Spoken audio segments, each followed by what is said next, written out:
Viva la Birhen, kapayapaan mga kamalalakbay. Narito tayo muli sa ating Saturday Habit, ang Pueblo Amante de Maria. Tayo mga bayang sumisinta sa mahal na Birhen.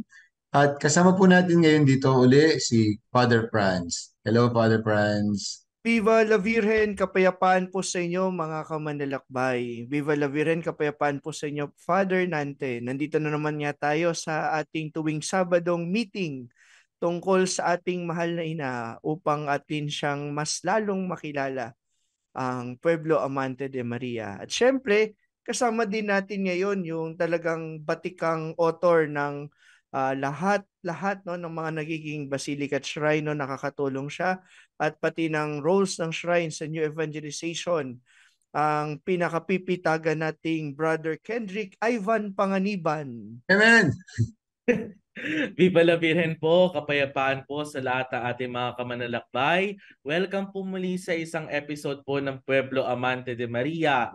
Mga kamanlalakbay, pasensya na po, wala po ako nung nakaraang episode po natin. Oo nga. Kasi marami po tayong mga ginagawa po nung nakaraang linggo. Kaya ngayon po may time na po ulit tayo at kasama na po niyo ulit ako sa ating podcast. Maraming salamat po sa inyong suporta. Amen. Amen, Brother Namiss Ivan. ka Ganun namin, talaga. Brother Ivan. Mga kamalalakbay, pag meron pong nawawala sa amin, busy po kami, hindi po kami nagbabakasyon.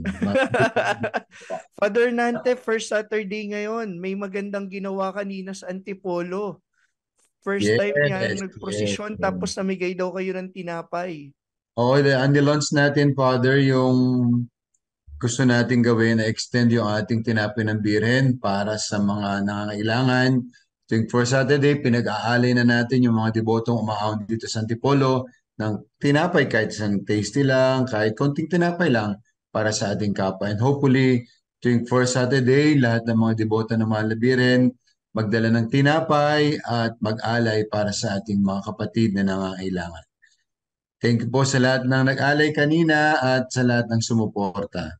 Brother Ivan, saan ang punta natin ngayon?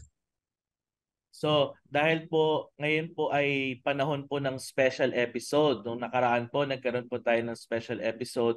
Ngayon naman po ay special episode po ulit. Pero nakakatuwa po dahil ang pag-uusapan po natin sa special episode na ito ay isang kakaibang debosyon po na nangyayari po sa isa po sa mga lalawigan po ng ating bansa.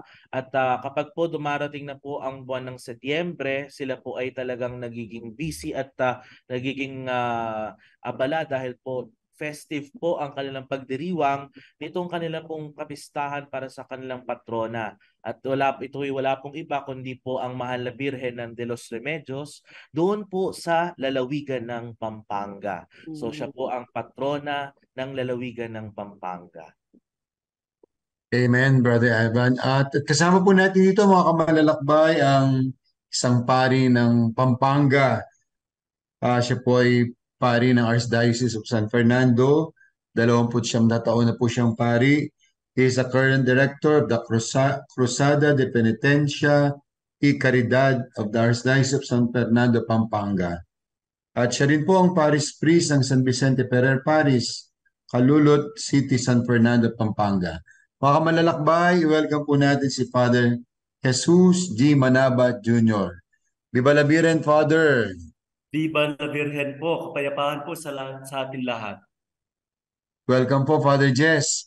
At Maraming salamat po sa pag-iimbita po ninyo sa amin po dito. salamat po, Father Jess, sa pagbibigay At po, ng Father. panahon dito sa ating podcast para maibahagi po yung ginagawa ninyong karidad dyan sa Pampanga. Opo. Simulan na natin po ang kwentuhan natin, Father Franz. Ayan. Siyempre po, ngayon, Father, pupuntahan muna natin yung theological, historical, and biblical background natin no, tungkol sa Our Lady of Remedies o sa Virgen de los Remedios. Paano po nagsimula yung debosyon sa mahal na Birhen ng Remedios sa lalawigan po ng Pampanga? Alam po ninyo, napakalawak po ng kasaysayan ng Virgen de los Remedios, ang debosyon na ito. Nagsimula po ito unang-una, ang Diocese po ng San Fernando ay naisilang noong December 11, 1948. At ang kauna-unahang naging obispo po namin dito ay si Bishop Maria Cesar Guerrero. At nung pong siya ay na-assign bilang isang pinakaunang obispo, si Bishop Guerrero po sa loob po ng ilang taon, siya po ay kagaya ng isang parish priest marahil kapag bago ka sa isang lugar, pupunta ka at magpa-pastoral visit sa mga sinasakupan po dito sa Pampanga. At yun po ang ginawa ng aming obispo. Ayon sa kasaysayan, 3 taon niya ito ginagawa. At pumupunta sa iba't ibang lugar ng Pampanga, lalo-lalo na po sa mga bayan ng Pampanga. At dahil dito sa kanyang paglalakbay, pagpunta, pagbisita sa mga iba't ibang mga parokya dito sa Pampanga noong mga panahon iyon, nakita niya kung paano kalalim ang pananampalataya ng mga Kapampangan. Subalit, kasabay nito, nakita rin niya ang isang napakalawak na problema. Kung babalikan po natin ang istorya, ang kasaysayan, kung 1948, naisilang ang Diocese of San Fernando, 1949, from December 11, umuwi po dito si Bishop Guerrero. That was already the next year, 1949.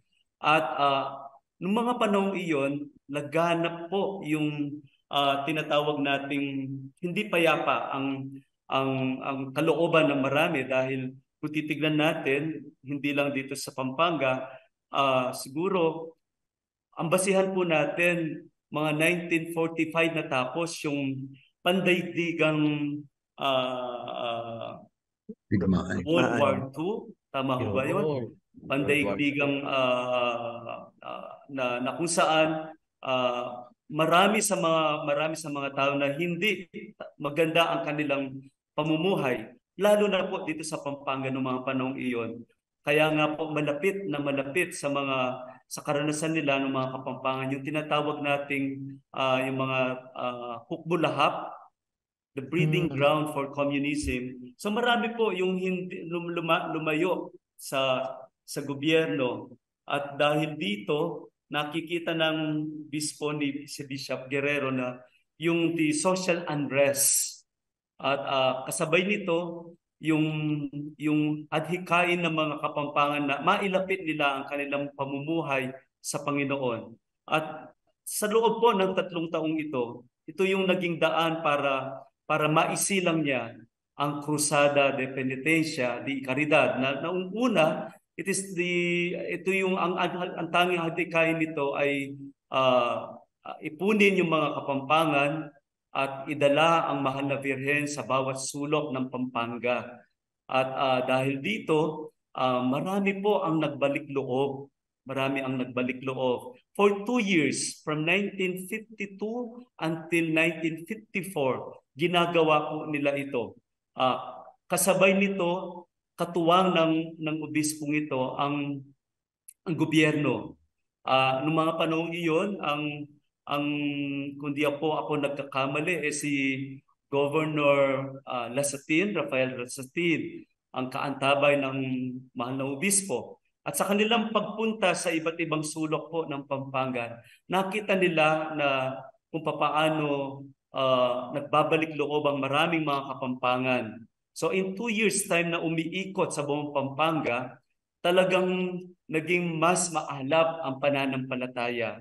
At kasabay nung pag-alab ng pananampalataya, nakitaan din na lumalabas ang kabutihan, lalong-lalo na po yung pag-aalay ng kanilang kung ano ang meron ng bawat isa. Ito yung tinatawag nilang lamak po sa nung mga panahong iyon, na hanggang ngayon ang lamak na ito ay pinagpapatuloy namin. At nagyayari po ito sa mga misa na ginagawa sa tuwing dumadalaw ang mahal na Birhen. At pagkatapos po, nakita ng obispo kung paano naging effective yung krusada ng mahal na Birhen Maria. And so after 2 years, naibalik yung imahen po ng Virgen de los Remedios, at ayon po sa kwento, napili niya ang Virgen de los Remedios at dahil meron siyang personal na debosyon sa Our Lady of Remedy dahil si Bishop Guerrero po ay taga Ermita at ang mahal na Virgen ng de los Remedios din ang pintakasit ng lugar na ito. At nung nakita niya ang mahal na Virgen ng Virgen de los Remedios dito po sa isang baryo ng Balite dito sa San Fernando, ito yung ginamit niya talagang imahen nung unang lumabas ang krusada. At after 2 years na ibalik, and so after po noon ay nagkaroon ng again pagninilay ang ating mahal na obispo at it was in 1954 of November nagkaroon ng synod po dito sa Pampanga. Kauna-unahang synod at nagkaroon ng marahil kagaya po ng ginagawa natin sa mga parokya after the pastoral plan that we made. So we make a review of it, kung ano pa ba yung pwede nating gawin, kung ano pa ba yung pwede nating yung kailangan i-improve. And they realized that during that time, merong kulang. At ito yung tinatawag nating pagpasok ng Christological aspect of this crusade.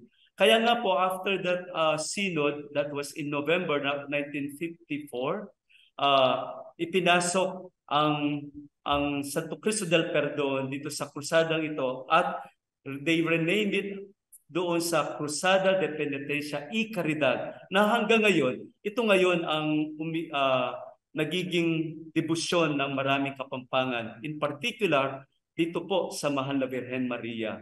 Yun po yung nakikita kong pinaka maikling kasaysayan na pwede kong maialay kasi napakalawak po ng kasaysayan. Maraming salamat po, Father. Grabe, saludo tayo doon sa obispo nyo, napakasipag. Tsaka, Father, grabe, di ba, yun nga, katatapos na ng World War II noon, displace ang buong Pilipinas, ang buong mundo, Tama pero po. nagawa niya yon. Father, Yes may po. nakita rin po kami na ito daw krusada na ito na ginawa ni Bishop Guerrero ay nakatulong para mapigilan o hindi lumaganap yung komunismo sa probinsya ng Pampanga. Paano po nangyari? Tama po yun, Father. Ito yung nakitaan na parang milagro. Milagro dahil sa paglalakbay po ng Mahal na Virgen sa buong lalawigan ng Pampanga, marami po sa mga Kapampangan ang nagbalik loob. Lalong-lalo na po yung mga nasa laylayan at lalong-lalo na po yung mga nasa mga kapatid nating mga Kapampangan na lumayo hindi lang sa simbahan kundi maging sa gobyerno. Dahil sa tuwing dumadalaw po kasi ang Mahal na Virgen, nagkakaroon ng 24 hours of prayer.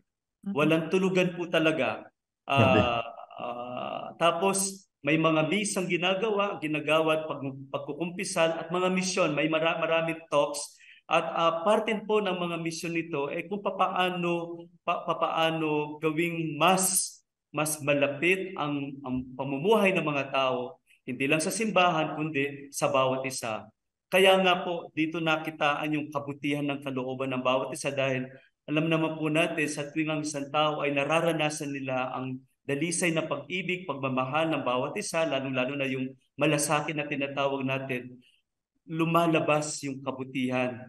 Kaya nga po, from there, maging yung mga kapatid nating na lumayo sa simbahan at sa gobyerno, sila ay nagbalik loob. At ito po ang nakitang napakalakas na parang milagro na nangyari.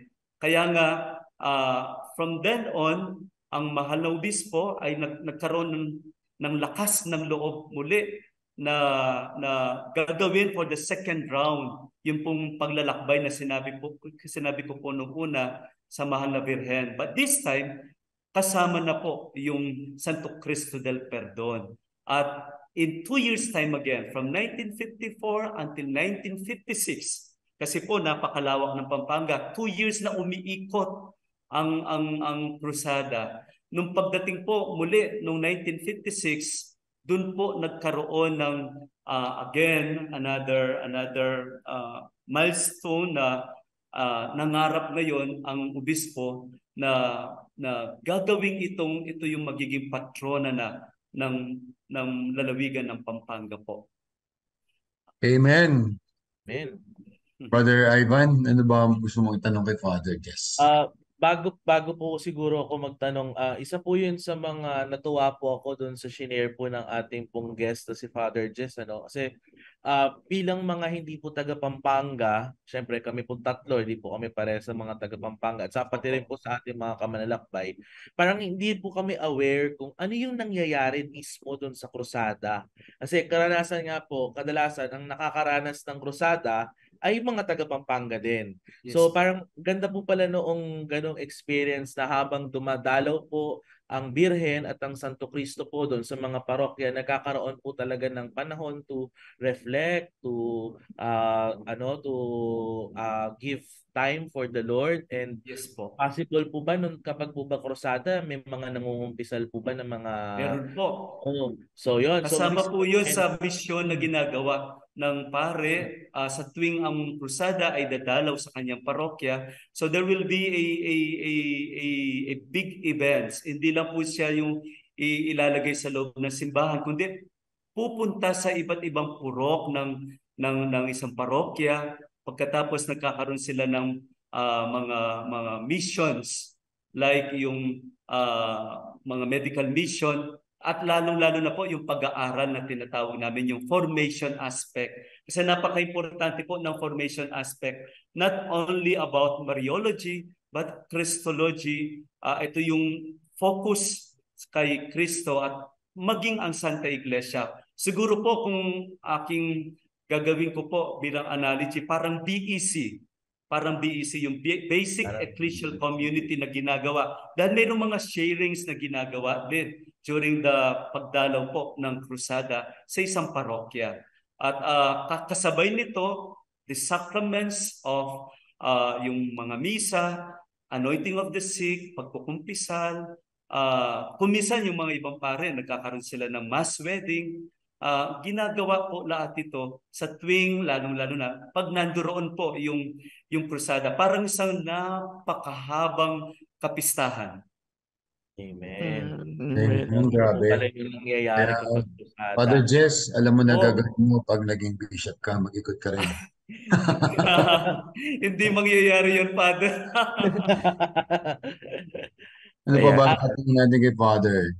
Bale po, sige po, tuloy ko na po yung itatanong Yes ko po, po Father. Father Yes. ay di ba po ang ating pong Birhen po ng Pampanga na ito, itong patrona, yung mahal na Birhen ng De Los Remedios, ito po pala ang una at Yes po. technically ito ang nag-iisa na Yes po. Birhen, na imahe ng mahal na Birhen na mayroong canonical coronation sa buong Pampanga.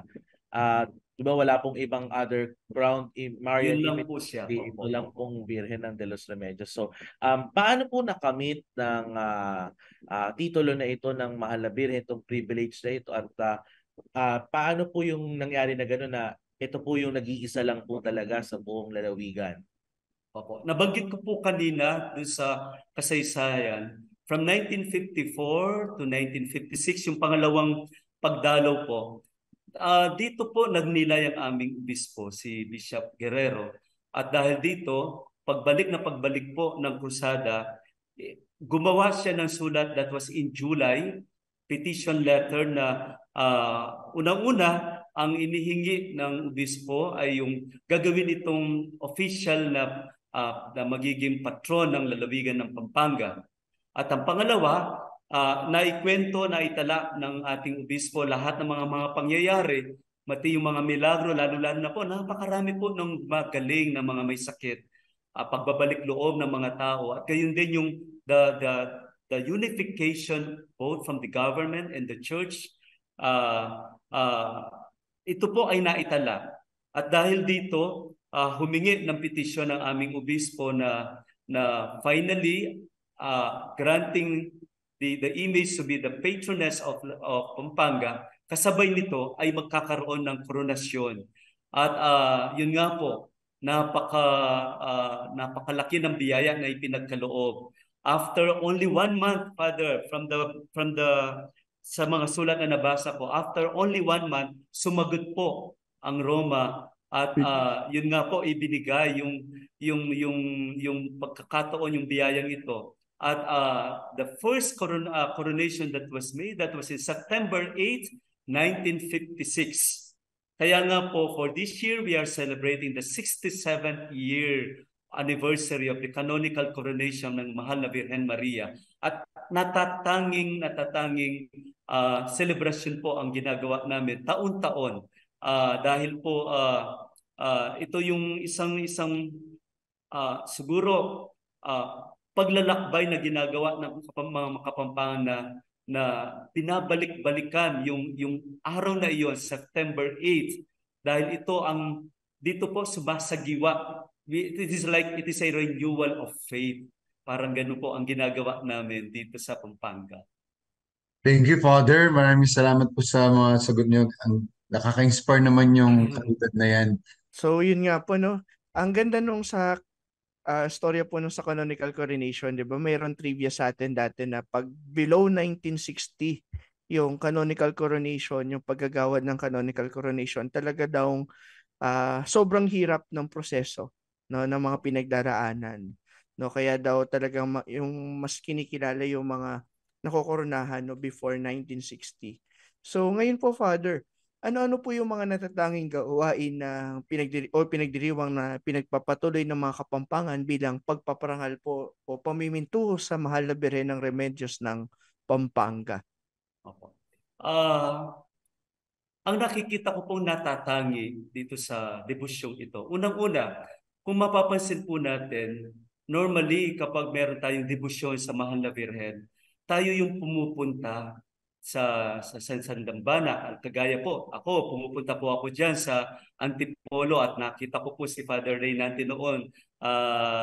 Maraming salamat, Father, doon sa pagkakataon na binigay sa akin na nakapunta po ako doon kung saan yung mahawakan yung Mahal na Birhen. Ano po? Yung dito po sa krusadang ito, itong debosyon na ito, ang natatangi ay ang Mahal na Birhen kasama ang Santo Cristo del Perdon, sila yung pumupunta. Sila yung pupunta sa isang lugar, lalo na sa isang parokya, sa mga lugar na kung saan lalong nararanasan na ng mga Kapampangan na napaka-special. Very theological yung bang alam po natin na 'di ba yung incarnation, yung bumaba, yung pupuntahan, this is like kasama mo sa paglalakbay sa buhay ang Mahal na Birhen. At ako bilang isang pare, napakaganda po ng ng karanasang ito kasi kung minsan alam naman po natin tayo mga pare, pag tayo ay nasa isang parokya, 'di ba? Nararamdaman natin kung minsan yung dagok, lungkot. But the moment darating ang krusadang ito, talagang ang kagalakan po ay nandoon. At we feel so excited, we feel so special, at ramdam na ramdam mo yung pagkaina ng Mahal na Birhen. At isa ito sa hindi mo matatawaran. And this is very unique. Ang krusada ang pupunta sa isang lugar, sa isang community para maipadama ang pag-ibig at pagmamahal ng Diyos. At ito'y nangyayari lalo-lalo na po sa mga taong dumadalaw din dahil nakikitaan ng kabutihan ng bawat isa, lumalabas yung kagandahan ng loob. Kaya nga po nagkakaroon ng maraming sharings. Alam po ninyo, Father, sa tuwing dumadalaw ang Mahal na Birhen, naku, hindi ka magugutom. Dami-dami ng mga pagkain, ang dami ng mga tumutulong at ang mga tao po, buhay na buhay po sila. Kaya nga po, kapag dumalaw po ang krusada, ayaw na nilang umalis. Sa sinasabi parati, huwag natin alisin dito. Dito lang sila. Pero hindi pwede. Kailangan ipagpatuloy ang paglalakbay dahil marami din community na naghihintay at maraming mga kapatid nating mga malalakbay na gusto rin nilang maranasan ang pagmamahal at pag-ibig ng Diyos. At ito po yung napaka-special na nakikita ko dito sa krusadang ito. Kailan po ba may krusada, Father? Para Makikikain po. makikain tayo. Opo, Mga Kapampangan pa Father. naman. Mga Kapampangan pa naman po masasarap magluto.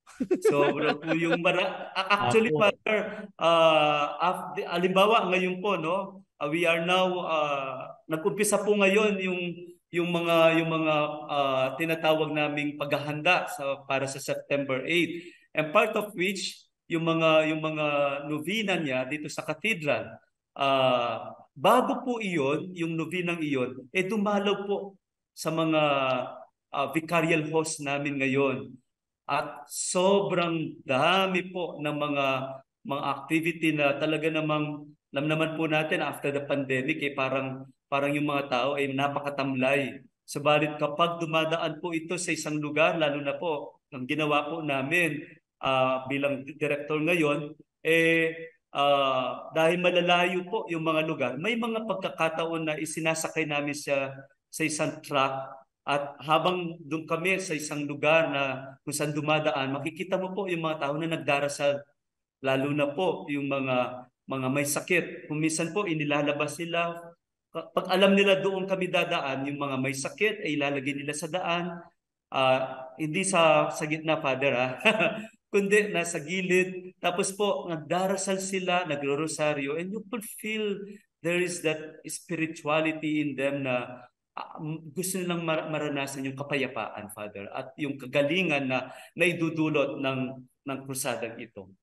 Amen, Father. Naalala ko tuloy ngayon, Father, nung bata ako, may umiikot sa Angono na perdon. Siguro may kinalaman yan, yung perdon na yan, yung krus na yan.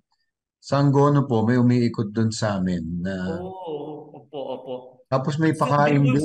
Hindi ba, Father, malapit lang po yung Bulacan dito sa Pampanga. Opo. At alam po ninyo, Father, nabanggit po ninyo yan, marami po kaming mga devotees coming from different towns and different provinces like Bataan, Bulacan, even kuminsan po nanggagaling pa ng Baguio. Lalo na po yung mga naranasan nila yung tinatawag naming yung sa Kapampangan po kasi kapaldanan, na yung remedy na halimbawa kung minsan may problema, kagaya po nung pag pumapunta ako dyan sa dambana po ng Mahal na Birhen sa Antipolo, yung mararanasan mo na yung kapayapaan. I think that is one of the messages na nakikita natin dito sa debusyong ito, ang kapayapaan na idudulot po, lalo na po na nanggagaling sa Mahal na Ina. Amen. Ako po, Father, magtatanong po ako regarding po dun sa pagkatapos po nung malaman nga po itong regarding sa krusada, kapag tinignan po natin ngayon yung debosyon sa Virgen de los Remedios sa kasalukuyan, paano po natin ito na ipapasa sa mga kabataan? Kumbaga, paano po nila natututunan, lalo na ngayon, medyo digital age na, yung itong tradisyon na ito ng pagkukrusada? Alam po ninyo, napakaganda po ng papel ng krusadeng ito, lalo-lalo sa mga kabataan po namin. Saksi po ako dahil lalo na nung mga pandemic, dahil ako yung naatasan na director dito sa krusadeng ito.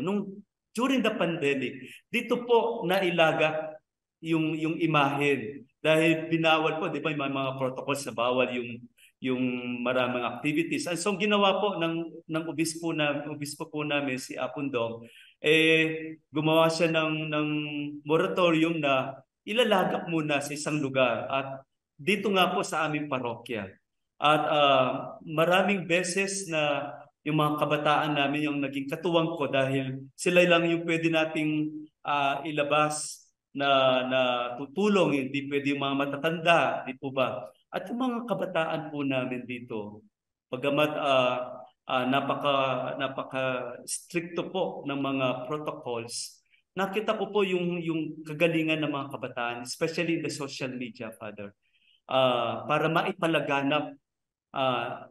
It is so ironic na nandirito pero naglalakbay yung krusada sa mga kagalingan ng mga bata, ng mga kabataan natin. Naggamit po nila yung social media through the live streaming. Pangalawa, nagtanong po ako sa mga kabataan namin, ano ba yung naging epekto? Meron bang epekto sa inyo yung pananatili ng krusada dito, lalo ng pandemic? Ang sabi po nila, marami po sa kanila ang nailapit sa Panginoon, lalo na sa pagdarasal ng Santo Rosario. Alam naman po natin yung mga kabataan ay napaka-busy sa maraming bagay. Pero para maikayat sila para magdasal, mailapit sa Panginoon at sila'y manatili sa loob ng simbahan, ito isang malaking biyaya. At para sa akin, ang mga kabataan natin ay sila yung magpapatuloy ng debusyong ito. Dahil kung wala ang mga kabataan po natin, paano ang debusyon para maipalaganap tayo po, lalo-lalo na po yung mga pare, tayo po ay mawawala din. Hindi tayo nananatili sa isang lugar, hindi tayo nananatili sa isang parokya. Mayroong dapat mga magpapatuloy ng mga debusyong ito at ang mga kabataan po natin, lalo na po dito sa Pampanga, mga Kapampangan, lalo na po ngayon, kung mayroon po kayong panahon, kapag pinagdiriwang po namin, this is 3 consecutive years, mga 50% or 60% of our devotees na nag-a-attend, lalo na po yung September 8, ay mga kabataan. Talagang napakarami po nila na sabi ko nga po na hindi ka natatakot na ako bilang isang pare, hindi ako natatakot na mamatay dahil may magpapatuloy ng debusyong ito. The best. Amen, Father. Salamat At ngayon po, po. dadako na tayo sa personal na experience sa karanasan ni Father sa debosyon na ito sa Mahal na Birhen. Maaari niyo po bang ibahagi sa amin ang yung personal debosyon sa Mahal na Ina ng Remedios, Father? Opo. Dalawa po yung gusto kong maibahagi. Una-una, nung bata po ako, Knights of the Blessed Sacrament po ako. Hindi po ako masyadong maalam sa pananampalataya. Subalit, hindi ko alam kung ito'y nagkataon lamang. Nag-Knights of the Blessed Sacrament ako doon sa chapel mismo ng Mahal na Birhen, which I am not aware. Yun pala yung Virgen de los Remedios. At nakikita ko po noon yung mga tao na after ng misa, alam naman po natin yung lalapit yung mga tao doon sa imahen, magdadasal. At ako bilang isang kabataan noong mga panahon yun, siguro I was then 12 years old or 10 years old, sumasama-sama ako at lumalapit-lapit din. Later that I realized, yun pala yung naging daan para tawagin ako ng Diyos na magpapare. At yun po yung, nung binalikan ko po yung vocation story ko, isa ito sa napaka malalim na karanasan ko na habang inilalapit ko yung sarili ko sa Mahal na Birhen, ito pala yung pagkakataon na ilalapit din ako sa kanyang anak na si Jesus at tatawagin bilang sa mga darating na panahon na magpapare. At hindi ko rin po inaasahan na sa mga panahon ito, ako isang direktor ng krusada ng Mahal na Birhen, na kung saan ako, doon ko naumpisahan yung aking bokasyon. Iyan po yung paulit-ulit kong binabalik-balikan. Ang pangalawa, yung panahon po ng pandemic. Alam naman po natin ng mga panahon ng pandemic, naghahanap tayo ng makakapitan sa pananampalataya. At naglakas loob po kami. Ako bilang krusada director at lahat na po ng aking naging katuwang, lalo na yung permanent committee na tinatawag po namin ngayon, gumawa po kami ng isang programa na bagamat very strict yung protocols, humingi po talaga kami ng permit para magkaroon na tinatawag namin Dalo Balen, ang pagdalaw ng Mahal na Birhen sa mga bayan. And sa buong taon po ng pandemic, ito yung isa sa mga unforgettable experience na habang hindi naman po namin ito ilalagay sa isang lugar, kundi dadaan kami sa isang lugar, tapos ang mga tao, pag nalaman nila na papunta kami sa isang lugar na yun, doon sila nagdarasal sa daan. At makikita mo yung pananampalataya nila. So, yun po yung isa sa napakalakas na masasabi kong personal experience nila. Sorry, Father. Okay na, Father. Okay na po yung Father. Damang-damang talaga yung debosyon mo sa Mahal na Birhen, Father, at yung karanasan nyo ng pandemic. Amen. Tsaka Fathers, Brother Ivan, Father Jess, iba yung pag ang nagbabahagi talaga yung debotong-deboto ng Mahal na Ina. Tama. Ibang-iba talaga. No? Yes. Maraming salamat po, Father. Maraming Father, salamat po. last question sa inyo Yes, po. Father.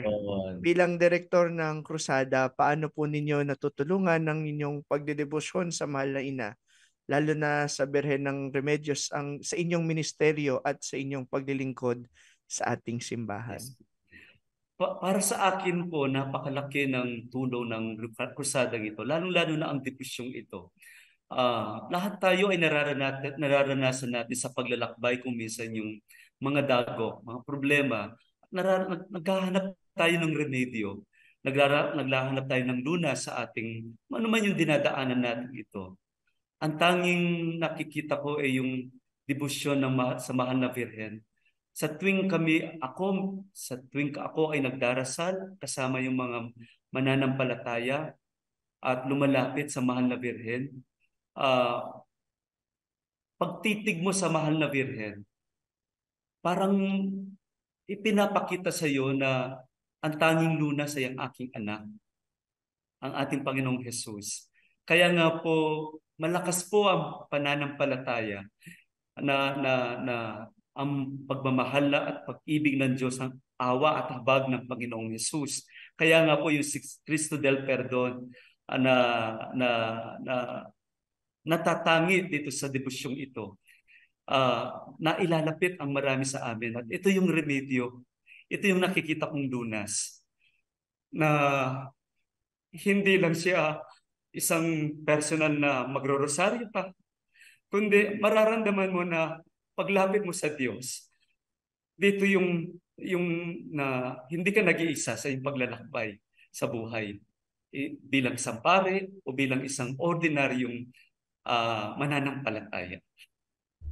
At para sa akin, importante makita natin na sa paglapit natin sa mahal na Birhen, ito yung magiging daan para lalong lumalim ang ating pag-ibig at pagmamahal sa Diyos at sa ating kapwa. Yun po para sa akin yung nakikita kong malakas na ibinibigay ng debusyong ito sa amin bilang mga Kapampangan. Amen, Father. Maraming salamat. Grabe. Maraming salamat. Palagay ko maraming matatouch na mga viewers ngayong gabing ito. Dahil personal story ni Father. Ano ang challenge natin ngayon sa ating episode na ito, Father Franz? Ayan, no? Napakaganda ng pagbabahagi sa atin ni Father Jess, no? Kaya mga kamanlalakbay, huwag nating sasayangin yung pagkakataon na to na magnilay at syempre, no, kumilos, no, gumawa, umaksyon mula doon sa ating mga natutunan. No, para sa ating unang challenge, no, gumawa tayo ng isang act of charity doon sa isang taong sa tingin natin ay nangangailangan. No, yung lalo na yung mga taong kakilala natin na sa tingin natin ay kailangan ng paggabay, kailangan ng presensya ng Diyos, no? Ilapit natin yung Diyos sa kanila, no? Tayo yung magpunta sa kanila, no? Tulungan natin sila at gawin natin 'yon sa ngalan ng ating mahal na Panginoon at sa ngalan ng ating mahal na Ina. No, sasabihin natin pagkatulong natin sa kanya, pinapunta ko sa iyo ni Mama Mary, pinapunta ko sa iyo ni Jesus. No, tulungan natin yung tao na 'yon. No, ikalawa, no, patuloy tayong manalangin ng Santo Rosario. No, lalo na sa mga kapatid natin din na ngayon ay lubhang naapektuhan ng masamang panahon, lalo na sa mga kapatid na natin na nasa norte. At ikatlo, no, suportahan natin ang krusada ng Birhen de los Remedios, no, sa Pampanga, no? Kung may mga nakikita tayong mga postings nila, may mga nakikita tayong balita nila, ibahagi natin ito sa mga tao upang mas marami pa ang makaranas ng pag-ibig ng Diyos sa pamamagitan ng krusada. Ang di gagawa ng challenge, Papangit. Kayo din. Ako sa inyo, gusto niyo pumangit. Maraming salamat, Father Jess. At maraming salamat, Father Franz. Maraming salamat, Father Ivan, sa ating bahagi na ito, sa ating kwentuhan tungkol sa Birhen ng Remedios ng Pampanga. At maraming salamat din po sa ating mga viewers, sa mga patuloy na nagsusumusubaybay sa atin. At huwag niyo pong kakalimutan na maging sharer din ng ating podcast na ito Paki-post niyo po ito sa inyong Facebook accounts pagkatapos niyo mapanood para kayo din ay kasama namin sa krusada sa pagpapalaganap ng debosyon sa Mahal na Birhen at ng pananampalataya sa ating Panginoong Hesus. Totoong-totoo talaga na ang ating Panginoong Jesucristo, mga kapatid, ay nakikain at nagpakain lamang nung siya'y nagkatawang tao. Ako po, personal ko yan na pinaniniwalaan bilang pare, na si Jesus ay nakikain at nagpakain lang. At sa pakikikain at pagpapakain, doon nadarama ng tao ang pag-ibig ng Diyos at ng kanyang kapwa. Ito ang krusada ng Birheng Remedyo sa Pampanga. Sa ngalan ni Jesus, sa ngalan ng Panginoon, yung kinukwento ni Father kanina, sa pagsasalo-salo, nandun yung pagmamahal, nandun yung kaligayahan, at hindi ba nakita nyo, hindi sila naghanap ng ibang prinsipyo, hindi sila naghanap ng ibang political ideas, kasi enough yung pag-ibig ng simbahan, enough yung pag-ibig ng Diyos at ng Mahal na Birhen sa kanila, sa pangunguna ng kanilang dakilang obispo, si Bishop Guerrero. Kaya huwag po tayong titigil magmahal, magpakain at makikain. Viva la Virgen! Viva! Ngayon po anyayan natin si Father Jess para sa kanyang panalangin at pagbabasbas. Father, bago po yung pagbabasbas at panalangin, inaanyayahan ko po ang lahat, lalo na yung may mga debosyon sa Mahal na Birhen. Sa September 8, dito sa Pampanga, gagawin po namin muli dito sa Capitol grounds.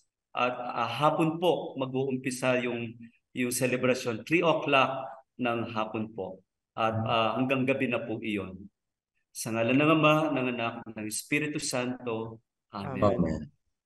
Maraming salamat po, Panginoon, sa pinagkaloob ninyong pagkakataong ito sa bawat isa sa amin. Naway sa aming paglalakbay, sa aming pananampalataya, makasama ka nawa namin parati, kasama namin ang aming mga pamilya, mga kaibigan, mga taong pinagkakautangan namin ng loob. Ipagkaloob po ninyo ang kapayapaan ng aming puso, ng aming isip, at naway ang kagalingan lalong-lalo na sa mga may sakit ay inyong igawad sa panalangin ng Mahal na Birhen Maria. Inihiling namin ito sa pamamagitan ni Jesucristo, kasama ng Espiritu Santo, magpas sa walang hanggan. Amen. Amen. Ngalan ng Ama, ng Anak, ng Espiritu Santo. Amen. Viva la Virgen! Viva la Virgen!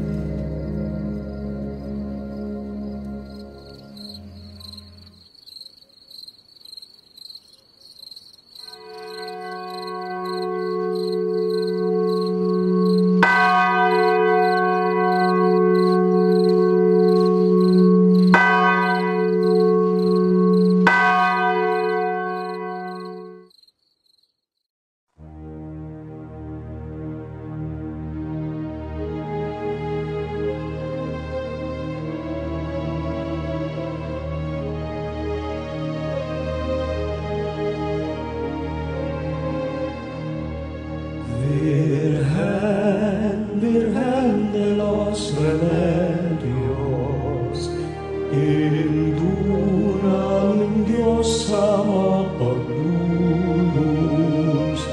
Virgen, Virgen de los remedios, pagtulay patubot mamaus.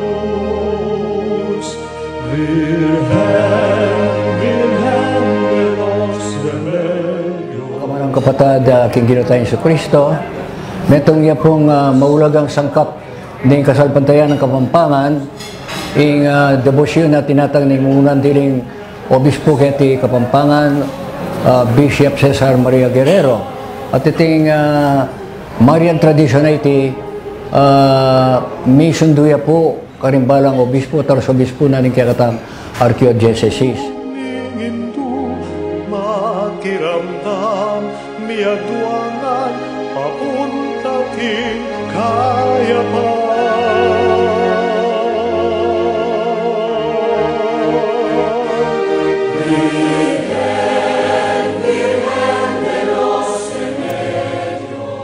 Nanong epekto na Nita Clara bilang pari. Kota pong akitsyoren tao, keng Biren de los Remedios, talaga pong pati ka, mga miyawa ka, keng karelang debusyon.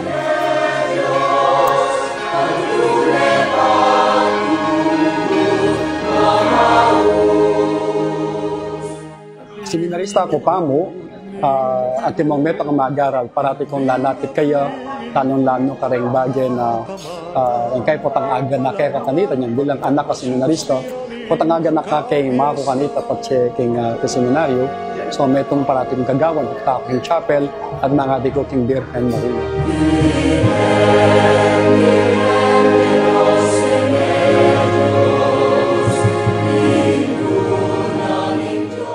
Ito nga buri kong panagkat kayo, yapin ng kabaldugan, pamigunan king kabaldugan ng katang masapsap pa debosyon king Bindong Birhen, lalong-lalo na king Birhen de los Remedios. Baluta naman ng timoying tuturunan ng banal na kasulatan. Moto nga malapit king Ginong Jesus, yapin ng kayang Hindu, yapin ng Birhen Maria. Ipayabot ko po kay kayungan, king Bandora ring pari, ang poreng religyoso. Sada, lupa na ning mata sa pari, Jesus, at tintang malambis, at tintamong mapaminto, mababalob, at tunay malalama kagalangan, lugod, at debosyon king Birhen de los Remedios.